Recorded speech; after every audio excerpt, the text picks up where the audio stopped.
பாருங்க, chicken 1/4 kilo வாங்கிட்டு வந்து வச்சுருக்கிறேன். 300, 400, 300 கிராமுக்கு மேலே இருக்கும். இதில் வந்து சூப்பும் பண்ண போகிறேன், வறுக்கிறதுக்கும் பண்ண போகிறேன். 2 in 1 பண்ண போகிறேன். அது எப்படி பண்ணுறேன்னு பாருங்கள். வெங்காயம் ஒன்று கட் பண்ணிக்கிறேன். இது வந்து சூப்புக்கு தான் இந்த வெங்காயம். வறுக்கிறதுக்கு வந்து மறுபடியும் அது தனியாக அதுக்கெல்லாம் அரைப்பேன்.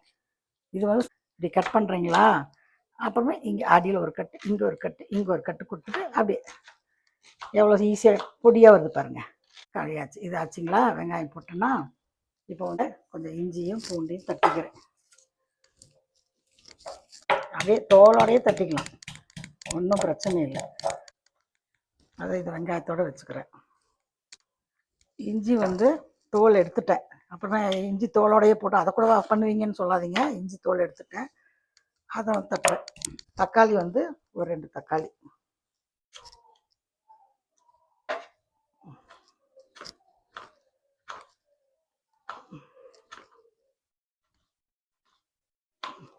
சூப்புக்கு மட்டும் கொஞ்சம் நல்லெண்ணெய் ஊற்றி பண்ணோம்னா நல்லது அப்படின்னு நினைக்கிறேன். ஆனால் நான் கொஞ்சம் நல்லெண்ணெய் தான் ஊற்றி பண்ண போகிறேன். இப்போ குக்கர் வைக்கிறேன், பற்ற வச்சுட்டு நல்லெண்ணெய் ஊற்றுறேன். கொஞ்சம் ஆச்சுங்களா? ரொம்பலாம் ஊற்ற வேண்டியதில்லை, கொஞ்சமாக ஊற்றிக்கணும். காஞ்சிடுச்சு நல்லா. அதில் வெங்காயம் பூண்டு இஞ்சிலாம் இருக்கு இல்லைங்களா, அதை வந்து அப்படியே போடுறேன். கரம் மசாலா. கரம் மசாலானா இதில் வந்து எல்லாமே இருக்குது. மிளகு, சீரகம், பட்டை, லவங்கம், சோம்பு, ஏலக்காய் அதெல்லாம் இருக்குது. வாசனையாக இருக்கும். அதை வந்து நான் போடுறேன். அப்புறம் தக்காளி 2 போடுறேன். தக்காளி கொஞ்சம் வணக்கிறதுக்கு எப்பயுமே எல்லோரும் சொல்கிறது தான், உப்பு கொஞ்சம் போட்டோம்னா அது பாட்டுக்கு நல்லா சுருங்கிடும். மிளகாத்தூள் கொஞ்சம் கொஞ்சம் தான் போடுறேன், ஏன்னா கொஞ்சம் பெப்பர் தான் போடலான்னு இருக்கிறேன். காஷ்மீரி மிளகாத்தூள். அப்புறம் தனியாத்தூள். மிளகாத்தூளை விட 1 ஸ்பூன் போட்டால் இது 2 ஸ்பூன் போடணும். போட்டு நல்லா மஞ்சத்தூள் வந்து சிக்கனோட சேர்த்துவேன். பெப்பர் வந்து கொஞ்சம் இது பெப்பர் பொடி போடுறதை விட நல்லா கொஞ்சம் 1, 2 தான், ரொம்ப நைஸாலாம் அரைக்க வேண்டியதில்லை. குருணையாக அரைச்சா போதும், ரொம்ப நைஸாக பவுட்ரு பண்ண வேண்டியதில்லை. இப்போ இந்த மஞ்சத்தூளை கலந்துட்டு அதை அப்படியே போடுறோம். அந்த கிண்ணத்தையும் கழுவுற தண்ணியை அதில் ஊற்றுறேன்.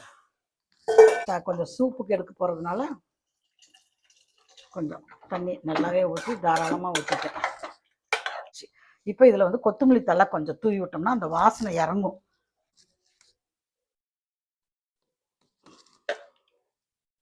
அவ்வளோதான். இதை போட்டு இதை மூடிட்டு நல்லா இப்போ வந்து ஸ்லோவில் வச்சுருந்தேன். இப்போ வந்து வெயிட் போட போகிறேன்.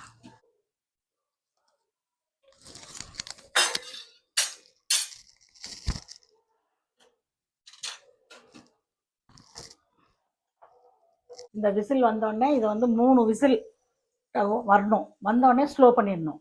ஸ்லோ பண்ணிவிட்டு 2 விசில் விடணும். அது கொஞ்சம் லேட்டாக வரும். 5 விசில் விட்டுட்டு ஆஃப் பண்ணிவிட்டு அந்த தண்ணியை மட்டும் இருத்து, அது கொஞ்சம் ரொம்ப காரமாக இருந்துச்சுன்னா கொஞ்சம் இன்னும் கொஞ்சம் சுடு தண்ணி ஆட் பண்ணி ஒரே குக்கரில் 1 part, அதுவும் 5 நிமிஷத்தில் பண்ணிவிடுவேன். நான் வந்து கொஞ்சம் ஸ்பீடு சமையலெல்லாம். நான் கடன்னு அடித்து தள்ளிட்டு போயிடுவேன் சமையலெல்லாம்.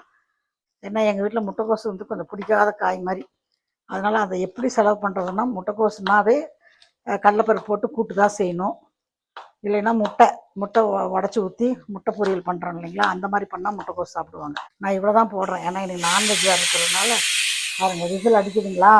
அந்த விசில் அடிக்கிற டைம்லேயே செய்கிறேன். எவ்வளோ முட்டைக்கோசு போட்டிருக்கணும் அவ்வளோ பருப்பு போட்டால் போதும்.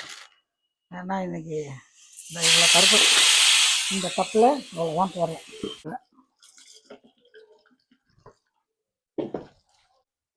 தக்காளி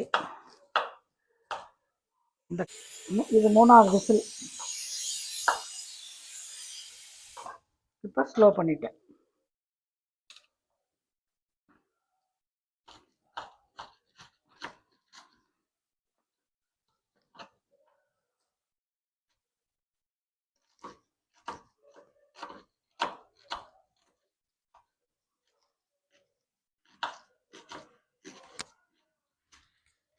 3 போடுறேன், அவ்வளோதான் இருக்கிறது. பச்சை மிளகா அவ்வளோதான் இருக்குது. பத்தலைன்னா மிளகாத்தூள் போட்டுக்கலாம். இங்கே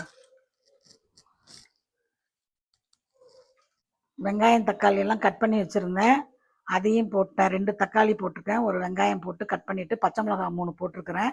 போட்டு மஞ்சத்தூள் போட்டு தண்ணி எவ்வளோ அளவு ஊற்றணும்னு எல்லோரும் கேட்பாங்க. இந்த இப்படி காயை எல்லாத்தையும் போட்டுட்டு தண்ணியே இல்லாமல் இருத்தி போட்டுட்டு தண்ணி ஊற்றுனீங்கன்னா இதை முழுகி தண்ணி மேலே மிதக்குது பாருங்கள். உங்களுக்கு தெரியறது காமிக்கிற பாருங்க, இவ்வளோ தண்ணி அவ்வளோ இருந்தால் போதும். அவ்வளோதான், உப்பு எல்லாம் போட்டாச்சு. இப்போ இதை வந்து இந்த பக்கம் ஏற்றிட்டு வேற ஒன்றுமே போட மாட்டிங்களான்னா இது தாளிக்கிறது மட்டும்தான். இது எப்படின்னா இது வந்து ஸ்லோவில் தான் வைப்பேன், கொஞ்சம் பலமாக வைக்க மாட்டேன். ஏன்னா அந்த பருப்பு வந்து கொல கொலன்னு ஆகணும் இல்லையா. முதல்ல 3 விசில் ஹையில், ஸ்லோ பண்ண உடனே ஒரு 3 விசில்.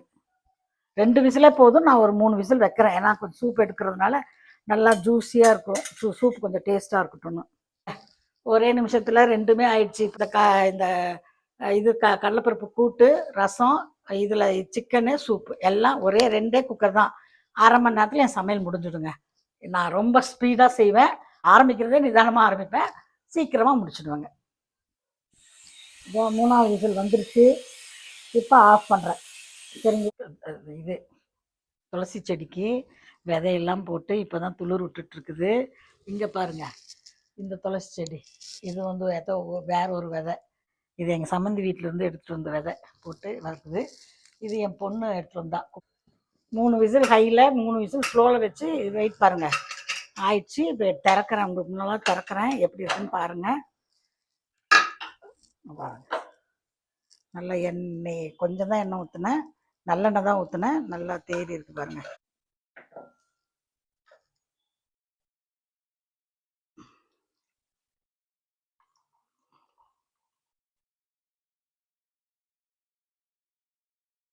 அதில் வந்து கொஞ்சம் கிட்ட அப்படியே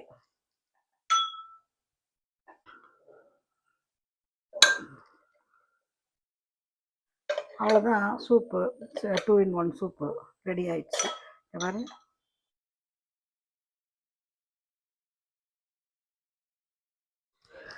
பாருங்கள் இந்த சிக்கனுக்கு வந்து கிரேவி பண்ண போகிறேன், எப்படி பண்ணுறேன்னு பாருங்கள். இங்கே பாருங்கள், இப்போ கடாய் வச்சுருக்குறேன்னா இவ்வளோ ஊற்றினா போதும், கொஞ்சம் தானே சிக்கன் இருக்குது. இதுக்கு வந்து அந்த பட்டை லவங்க பவுடர் அது போட்டுக்கோம், இருந்தாலும் அது ஜூஸில் இறங்கிடுச்சு, அதனால கொஞ்சம் பட்டை லவங்க பவுடர் போடுறேன். அதுக்காக கொஞ்சம் இஞ்சி பூண்டு பேஸ்ட்டு மசாலா கொஞ்சம் போடுறேன்.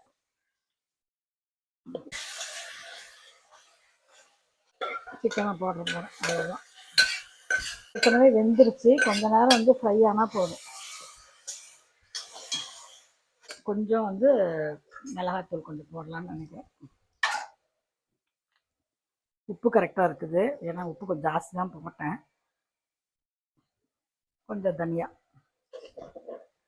தனியா வந்து எவ்வளோக்கு எவ்வளோ போடுறோமோ அவ்வளோக்கு அளவும் நல்லது. தனியாக வந்து அங்கே 2 ஸ்பூன் போட்டேன், இங்கே 1 ஸ்பூன் போடலாம். நான் வந்து தேங்காய் போடாமல் தான் செய்வேன் சிக்கன் ஃப்ரை எல்லாம். மட்டனுக்கு மட்டும்தான் தேங்காய் போட்டு செய்வேன். சிக்கனில் பாருங்கள், கொஞ்சம் கொத்தமல்லி அரைச்சி ஊற்றிருக்கிறேன். எதுக்குன்னா சப்பாத்திக்கு நைட்டுக்கு கூட வச்சுக்கலாம் அப்படிங்கிற மாதிரி ஹையாக வச்சுருக்கிறேன். எப்பயுமே முடிக்கிறப்போ ஹையாக வைக்கணும்.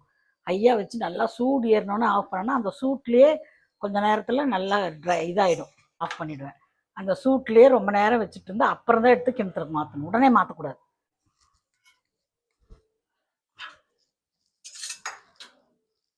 பாருங்கள், கடலைப்பருப்பு கூட்டு தண்ணி எல்லாம் ஊற்றிட்டேன் பாருங்கள், அப்போ கூட எவ்வளோ தண்ணி விடுது பார்த்தீங்களா. சரி, இப்படி செய்யணும். ஏன்னா கடலைப்பருப்பு முழுசாக இருந்தால் கொஞ்சம் நல்லா இருக்காதுல்ல. தேங்காயெல்லாம் போட்டால் அது வேறு இன்னும் கெட்டியாகும் இல்லைங்களா அந்த தண்ணிக்கு. நான் தான் சொன்னேனே, எண்ணெய் காயத்துக்கு முன்னாலேயே நான் கடுகு போட்டுருவேன், எல்லாமே பண்ணிடுவேன். என்னோடய வேலையே பொறுமை இல்லை எனக்கு அவ்வளோ. டக்குன்னு ஆகணும், அது போட்டு அது ஆறத்துக்குள்ளே நான் கிண்ணம் எடுத்து வச்சு வைக்கிறது கரெக்டாக இருக்கணும்னு சொல்லிட்டு.